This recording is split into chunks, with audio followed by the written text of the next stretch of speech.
Hello, everyone. My name is Jennifer Maxey, and I'm the mayor of the city of North Adams. And I'm so excited to be here today to talk to you about the Greylock Elementary School project. The city of North Adams has been working on this project for the last 3 to 4 years, and we are at a pivotal point in making this project a reality. Today, I'm joined by many of my colleagues, which I'd like to introduce. To my right, Jesse Saylor from TSKP, Superintendent Dr. Barbara Melkus, Tim Alex from Colliers Associates, Ben Lamb, who we know is a former city councilor who serves on our school building committee and is also a parent, as well as David Marizzi from Marizzi Associates, who is on the school building committee and also a North Adams Public Schools alumni. So welcome, everyone. Thank you, ma'am. Today, we'd like to just go through the project with you and share our hopes for this project, as we deem this project the hope of our educational future here in North Adams. Many of you have attended our meetings that have been held over the last few years, but this is a very pivotal, important point that we need to get education out to our community. So in addition to this show, we will be having a special City Council meeting on Monday, July 22nd at 5:30 at City Hall, as well as 2 community forums. The first will be held at Greylock Elementary at 6 p.m. on Thursday, August 15th, and then a second one on August 22nd at Brayton, where you'll be able to hear this presentation again, ask questions, but most importantly, tour our facilities and really get a good pulse on what's going on in our buildings and why this project is so important to our future. So please sit back, listen with an open mind, and we're really excited to share the work that we've been doing. Jesse, would you like to start? Oh, actually, I'm going to start. So I'm going to give you a little bit of education here. So I want to talk a little bit about the school building committee. So we have several people on the school building committee, and I would just like to name them. So myself, Vice Chair Elkenbright, the Superintendent of Schools, Barbara Melkus, Lisa Blackmer, Bill Chapman, Terry Duziak, Terry Jacobs, Ben Lamb, Dave Marizzi, Nancy Rauscher, Ann Riello, Michelle Rondo, Connie Tatro, Tim Callahan, Bob Flaherty, Bill Moranti, and Tom Simon. Please, if you see these people in the supermarket or you see them, they're your neighbors, ask them about all the good work we've been doing on this project. As I mentioned before, we have a fantastic project team. Tim Alex and Alan Muniz from Colliers, as well as Jesse, who has been our lead architect from TSKP, joined by Randall Luther and Julia McFadden. We have engaged with some of the best people in Massachusetts to help us guide us through this process with the Massachusetts School Building Association.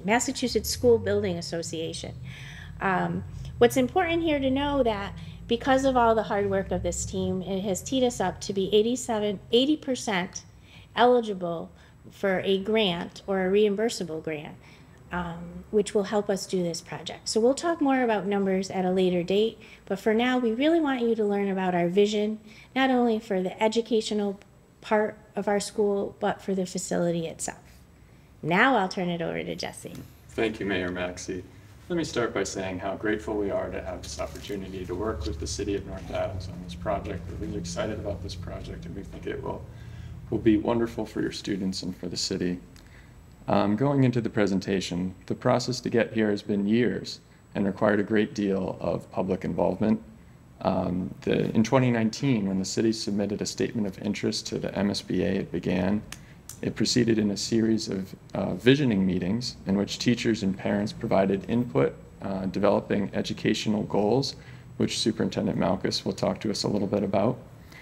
There have been many school committee and building committee meetings and multiple votes changing from two grade span schools, and also in support and decision on making the preferred option that we're presenting today. Also, there have been a number of community engagement focus groups and working group meetings that have pulled in members of your community into the project. And most recently, the MSBA has committed a grant of up to $42 million to support this project. Next slide, please. So as part of our Massachusetts School Building Authority process, our very first phase was the eligibility phase. And to determine our eligibility, two things had to happen. One was we needed to develop an enrollment projection. And that became very important to the MSBA process because it determines the footprint or size of the school that we are proposing. In addition, the enrollment projection also helps us to understand what is the current use of our buildings and what will be the future use of our buildings. The report that is generated by the Massachusetts School Building Authority is based on data through the Department of Elementary and Secondary Education, the Department of Public Health, the U.S. Census, as well as the UMass Donahue Institute. Now, these graphics show both a historical trend based on the previous 20 years, as well as a 10-year projection from 2020 to 2030. The top graph shows a total projected enrollment for the district.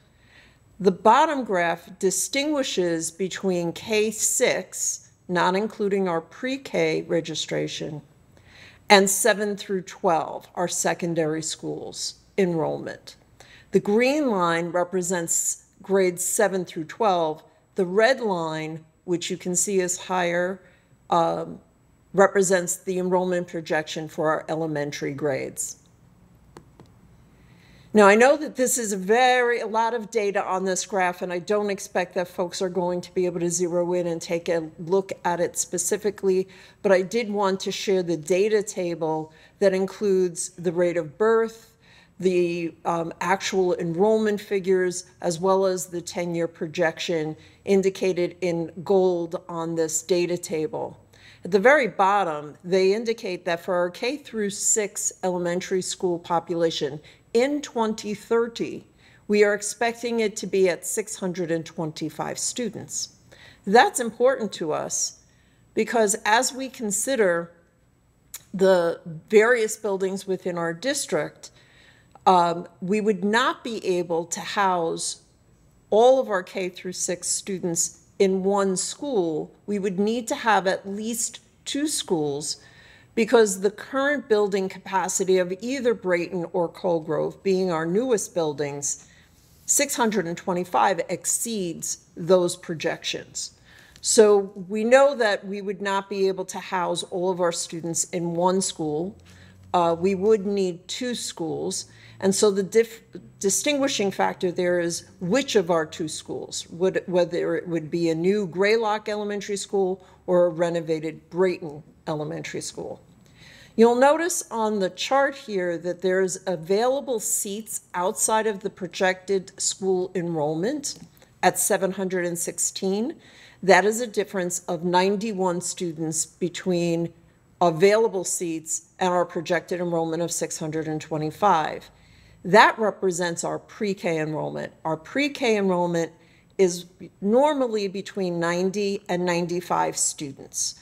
And we are the largest pre-K provider in Berkshire County and have partnered with Child Care of the Berkshires, Head Start, and in the past with the YMCA.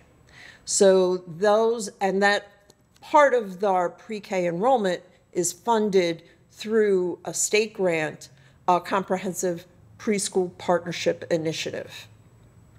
So we really needed to start to narrow our focus in terms of not having 3 schools to having 2 schools, but which 2 schools, whether it be a consideration for new build at Greylock Elementary School or consideration for a renovation at Brayton Elementary School. Both of those concepts were well vetted by the School Building Committee and by the Massachusetts School Building Authority as part of the process. Another component of the eligibility phase is the development of the education plan. And this is really thinking about what is the education for our students here in the city of North Adams as we go into the future. We had a very large group of stakeholders representing teachers, community members, school building committee members, who could provide information and really kind of that visioning around what we our hopes and dreams were for education within the city and for our city students. The plan was presented to the MSBA and approved as a guiding document for the development of the preferred schematic design, where several options were explored. Members of the MSBA board acknowledged the comprehensiveness and quality of the education plan as a model of best practice for other districts. Some elements of our education plan and educational priorities, which we have adopted as part of not just this project, but part of our district improvement planning, has been really adopting universal design for learning, which is about creating a welcoming and sense of belonging for all of our students and building in those kinds of attributes into our school building that would make it more accessible, not just for students who might have a known disability, but for all students. In the last 5 years, we've developed a strong model for social and emotional learning and supports within the district, investing in school adjustment counselors, evidence-based curriculum, as well as other opportunities for our students to really feel a part of their school. And that was a priority that we wanted to ensure and maintain stayed within the focus of our building project. For curriculum alignment, we wanted to ensure that our educational program moves from skill development to application of skills for higher order thinking skills in the upper elementary grades, and then to college and career readiness in the secondary grades. We wanted to have an emphasis on engaging instructional practices, particularly with arts integration. STEAM stands for science, technology, engineering, arts, and mathematics. We have found that using STEAM or other engaging instructional practices is very beneficial for our students in learning some very difficult concepts. And in order to do that, we need to have buildings that can provide access to robust use of technology. And then because we have a number of students who require additional supports in special education programming, we wanted to ensure that our school also had a high emphasis on inclusion and support for our in-district special education programming, which allows students to stay within the district as opposed to pursuing out-of-district placements. This led to a discussion of architectural priorities as we considered our various options, including having access to outdoor space and a seamless transition to the outside world as part of the educational space, a strong emphasis on the benefit of natural light as part of the classroom environment. There are many studies that show that student achievement is impacted by access to natural light. Having a welcoming entry and educational space, but also, given today's environment, a secure learning environment that allows access to community spaces while maintaining the safety of our students while in school. An efficient and effective design that is flexible, elegant, and simple, that will allow us to grow over the next 50 years, and to create a collaborative learning space, not just for our students, but for our teachers and for the community to work with the school department in collaboration in the best interests of our students. And then we also wanted confidential meeting spaces to be able to host meetings so that parents could feel comfortable that the confidentiality of their student is being well maintained. And now I'll pass this to Jesse. Thank you, Barbara. Let's look at how the project supports the educational plan and architectural priorities that the superintendent has outlined. The building and its site are really organized around safety. Vehicular traffic is located away from the building and the play areas. Buses are separated from cars, and each is provided with a dedicated drop-off area. The administration has offices at the main entrance and can see everyone approaching the building. The service area for deliveries is away from both students and the public, hidden in this view on the other side of the building. By locating the building on the north side of the site, it creates a buffer to Route 2, which is further beyond in this view. This plan also creates opportunities, outdoor opportunities, for students to engage with the natural world. It includes an area of raised planter beds, an outdoor classroom, protected play areas, an explorer's courtyard, and a multi-use play field. The Appalachian Trail, which runs by the site on Phelps Ave, is another educational opportunity.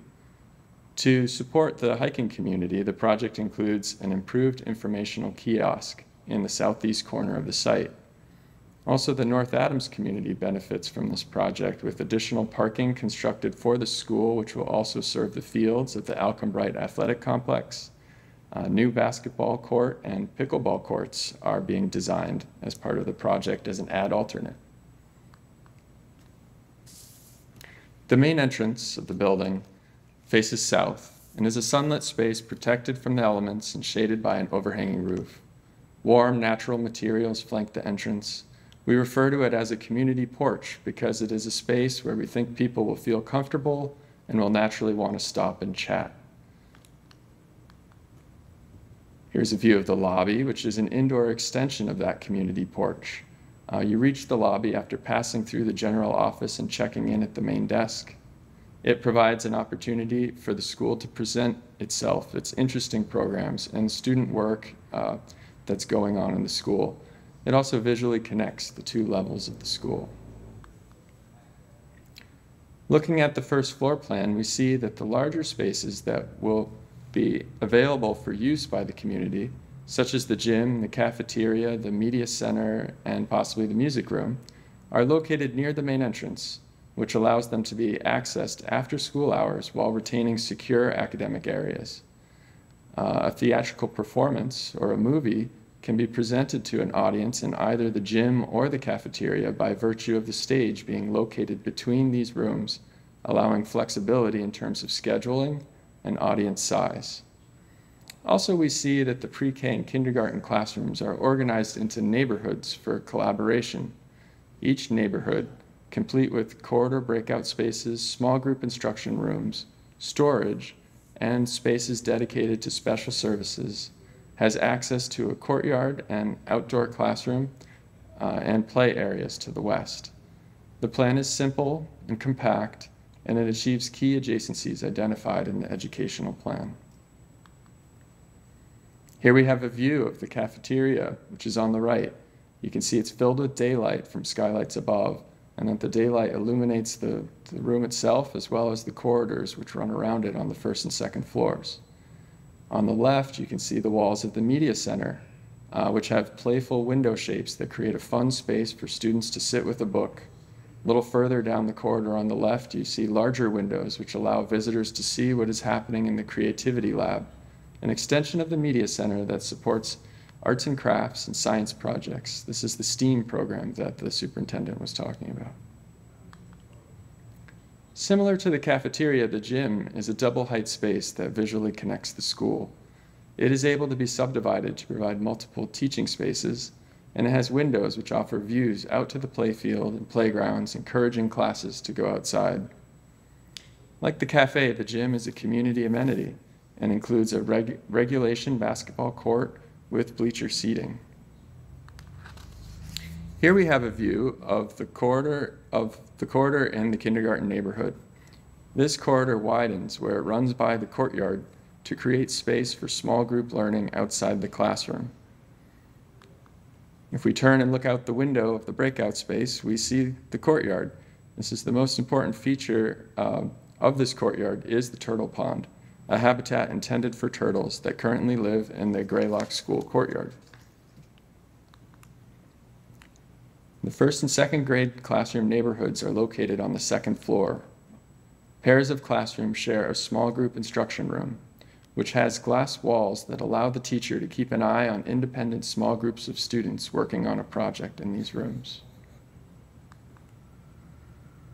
Here we have a view of a second floor corridor breakout space. The south-facing windows, which are shaded somewhat by the roof overhang, offer dramatic views of Mount Greylock and will bring copious daylight into the classroom spaces, which has been shown to improve retention and focus in our students. This is the last of our visualizations. It's a view from Phelps Ave. We've intentionally oriented the pre-K and kindergarten classroom wing, which is a one-story wing and has sloped roofs, to Phelps Avenue to connect better with the smaller scale of the residences along Phelps. The building that we've proposed is highly energy efficient, and it will save the city of North Adams money that has been going toward utility bills. The building's east-west orientation is ideal to reduce heating and cooling loads. Also, it will have a high-efficiency, all-electric, geothermal mechanical system.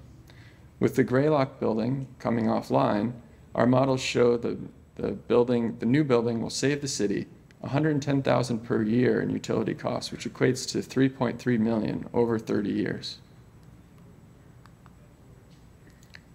I hope you've seen that the building that we've proposed is compact and efficient, but also meets the requirements of your educational plan. I can also tell you it's cost efficient. Of the 9 elementary school projects in the MSBA pipeline with construction starts in 2025, the Greylock School is the least expensive to build on a square foot basis. We're bringing forward a building which is a great value. All right, so then how much does it cost? The new pre-K to 2 school at Greylock has a total cost, project cost, of $65 million. Of this cost, up to $42 million will be paid for by the state, and $3.6 million will come from energy incentives, leaving $19.6 million to the city of North Adams. Now, the mayor had mentioned that the eligible rate that the project receives from the MSBA is 80%. However, the eligible rate is a maximum, and there are always some ineligibles in every project. So the actual rate of reimbursement that the project will receive is 70%, meaning that the city of North Adams is only funding 30% of the total funding of the project. However, if this project fails at the polls, the remaining alternative for the city is to make short-term capital investments in the Brayton building, which are required to address a number of deferred maintenance needs. And there are many needs, including a new roof, mechanical system which is at its last gasp, accessibility compliance issues, failing asphalt paving. Our estimate of the cost to keep the building going as an elementary school is $45 million, of which the city would pay 100%. And unfortunately, simply addressing deferred maintenance needs at Brayton will not address some key concerns of using that building for early childhood education. Key concerns that would not be addressed are the lack of daylight in many classrooms, the high cost to heat and cool the building, the difficulty in having our youngest students in a 3-story school traversing stairs, and the lack of site safety, poor vehicular circulation, and the lack of outdoor play space. Voting against this project commits the city to spending on this building without being able to address these concerns. It's been nearly 5 years since the city began this project with a submission to the MSBA. Last month, the MSBA committed the majority of the funding required for the project. But the MSBA's funding is contingent upon the city funding its share, which will be determined by ballot this September. If the vote is successful, the school will open 3 years later in the fall of 2027. If not successful, the work completed with the MSBA will be lost. The city will have to start over, and will likely take another 7 to 10 years to get back to this point. So that wraps up my presentation. Hey, thank you, Jesse. Thank you, Barbara. So as you can tell, folks, we've been at this a very long time, and I'd like to turn it over to Tim. If you could talk to the public a little bit about the process we've been through and how we started and how we got to here, and your experience with us and overall in your career. Well, again, I'm with Collier's Project Leaders. We're the owner's project managers for the project, for the district. Our role is to be a guide and advocate for the district, for districts as they work their way through the MSBA process. We start early on and we get the request for qualifications out to bring the designer on board and work with you all the way through the closeout of the project. So far, we've been working with TSKP and yourselves and developing, helping to develop the program that Dr. Malkus talked about, some of the early designs and feasibilities as Jesse had discussed. But we work through the MSBA and it's kind of a submission, a review, comment, resubmit process. The MSBA's role or their goal is to provide a cost-effective, academically appropriate space for districts to really help districts meet their needs of their students, and in a school that meets the program that is appropriate for that individual district. So our role has been got to get to this point. A major milestone, as Jesse has mentioned, is on June 26th. The board has gone back and forth through this process and gave approval to enter into a project scope and budget agreement committing the state to partnering with the district on a significant portion of the cost of this project. And, you know, what was interesting for me coming into the project a little late, and the project started with Mayor Bernard, was how receptive the MSBA has been to us when we said, we need to hit pause. We're looking at our sites, we're looking at our enrollment, and helping us, make the right decisions for our community, guiding us to make the right decisions, but going back and hitting pause about locations and one over the other, and then grade span schools, and then hitting pause a little bit about mechanics. So I feel like we've really, as Jesse has said, put the best, most financially feasible plan forward, but one that addresses our needs to sustain us for the future.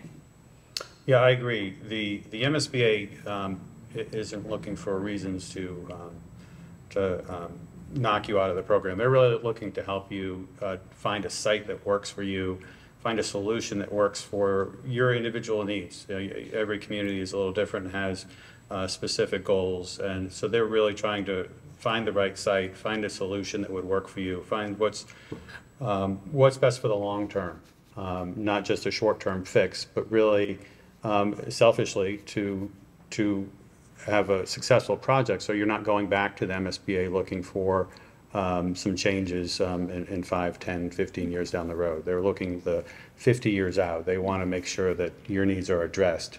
There's a lot of need out there in a lot of different communities, so they'd rather spend that time up front and really do a thorough review and work with you to find the best solution.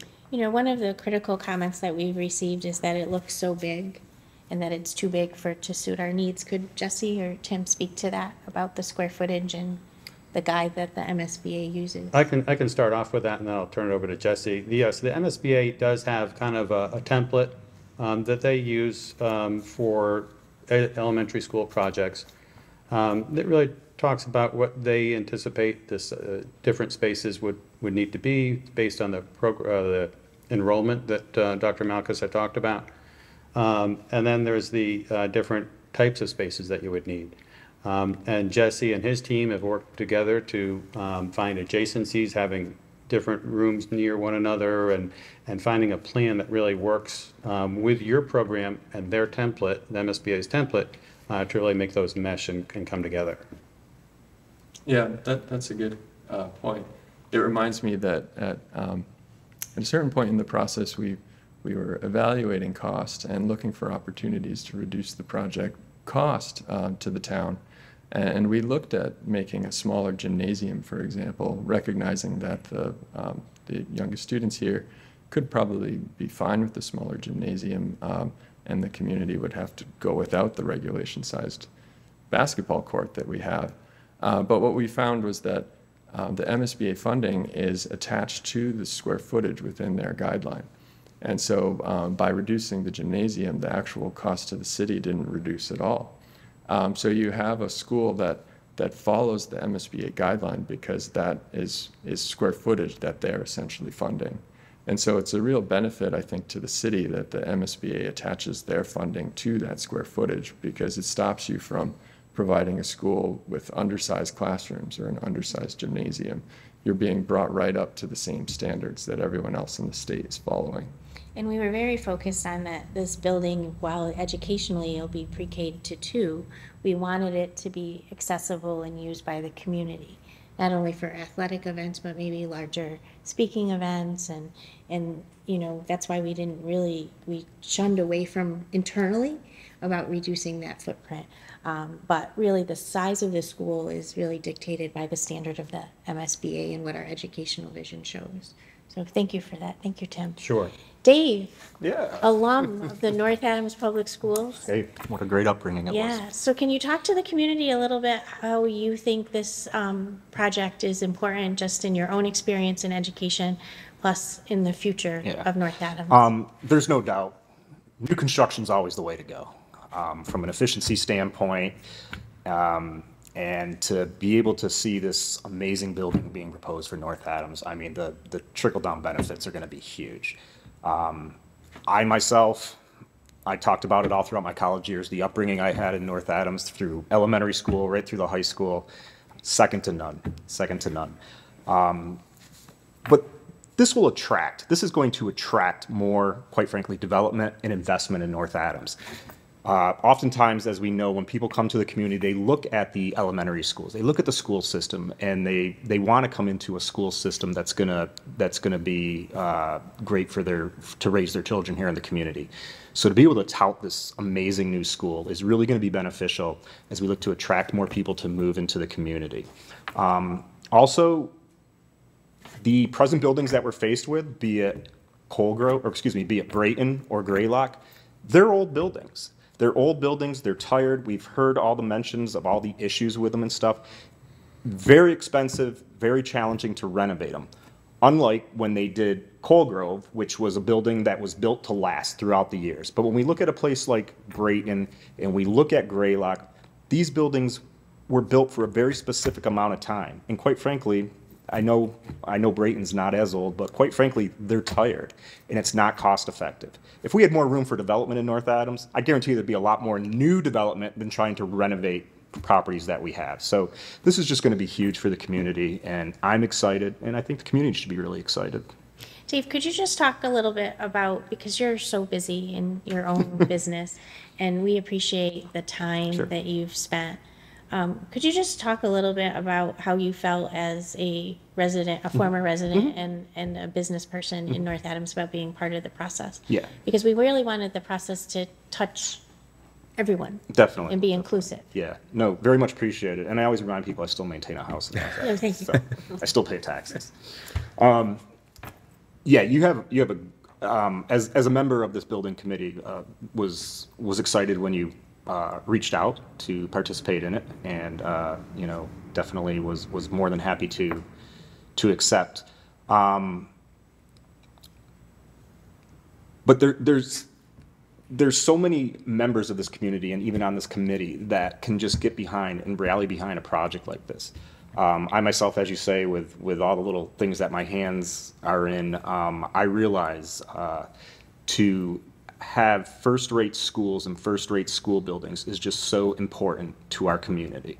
And as you know, and as the superintendent knows, there's nothing I tout more about the fact that we now have a hospital back. Okay, we've got that. Now the schools, we focus on the schools. We have a beautiful school at Colgrove. We have a great Drury High School.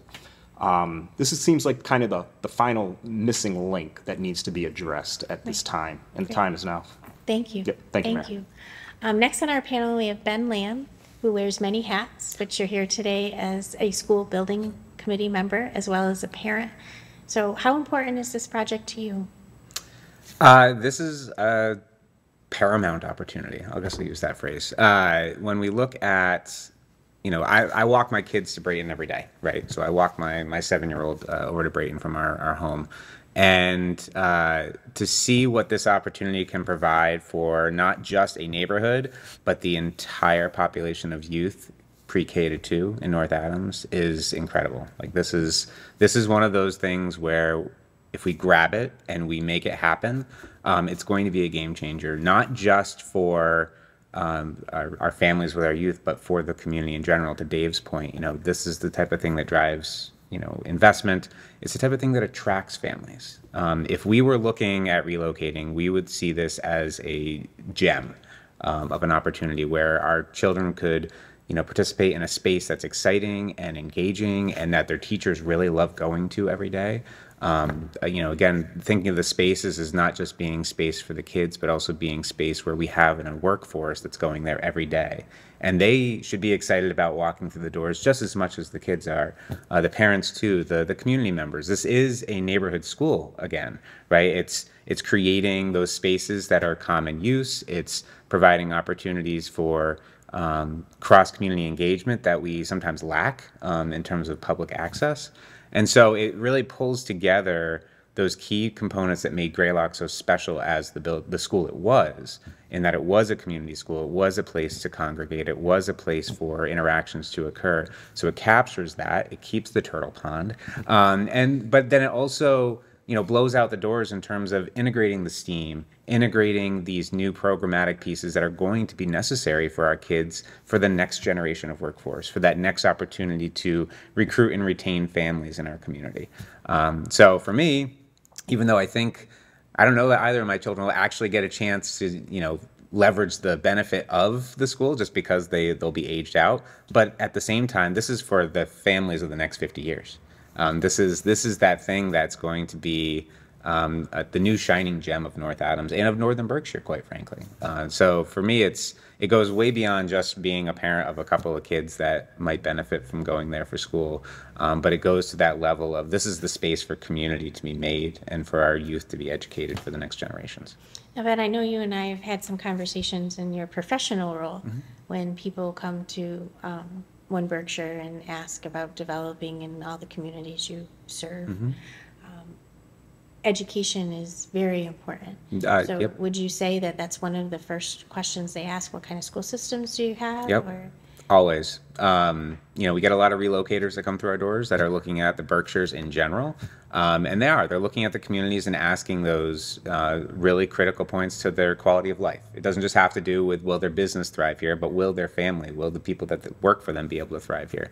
And so schools are integral to that. And I think even more so now when people are really digging into the weeds on a place that they're going to either start or grow a business or their career, whatever the case might be, that is one of the first questions. And people pay attention to what they're seeing out there in the world too.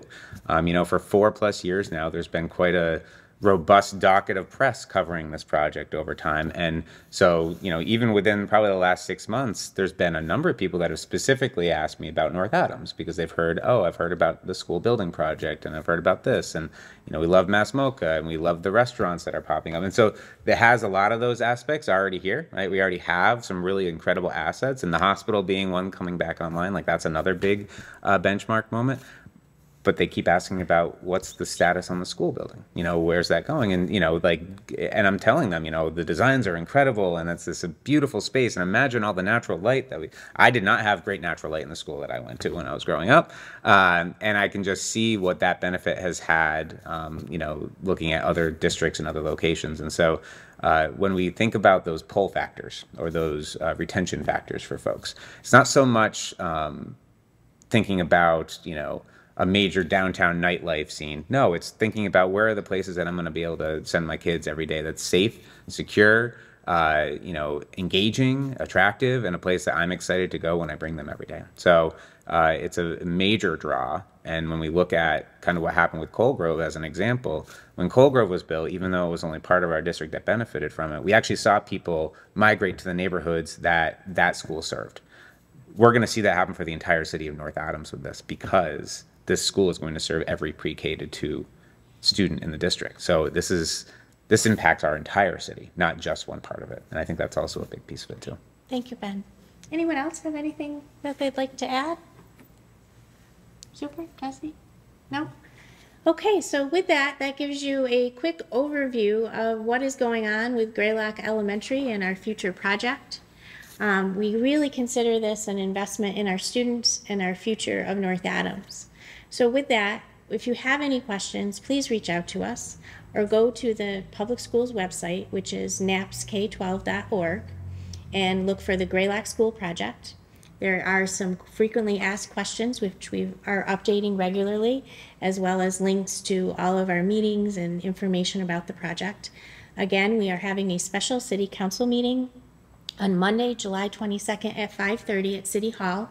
Here, the City Council will have a similar presentation, as well as have the opportunity to ask questions of us. The public is welcome to join us. And then for direct public input and questions and answers, we will have 2 community forums. The first will be at Greylock Elementary on August 15th at 6 p.m. and the second one on Thursday, August 22nd at 6 p.m. at Brayton.